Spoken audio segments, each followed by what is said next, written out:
How to cancel a pending order on Hargreaves Lansdown.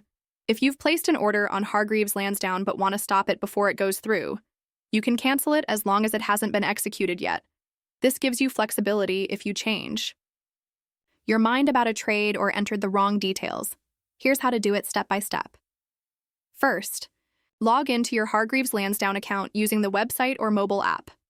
Go to your account dashboard and look for the section called Pending Orders or Open Orders. This is where you'll see all trades that are scheduled but not yet completed. Find the order you want to cancel and click on it. You should see details like the stock name, quantity, and price. Next to it, there will be an option to cancel order. Click Cancel and confirm your decision.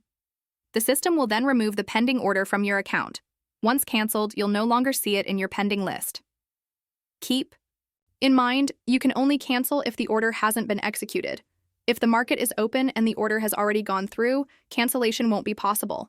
In that case, you'd need to place a new trade to sell or adjust your position. And that's it. That's how you cancel a pending order on Hargreaves Lansdown. Thanks for watching.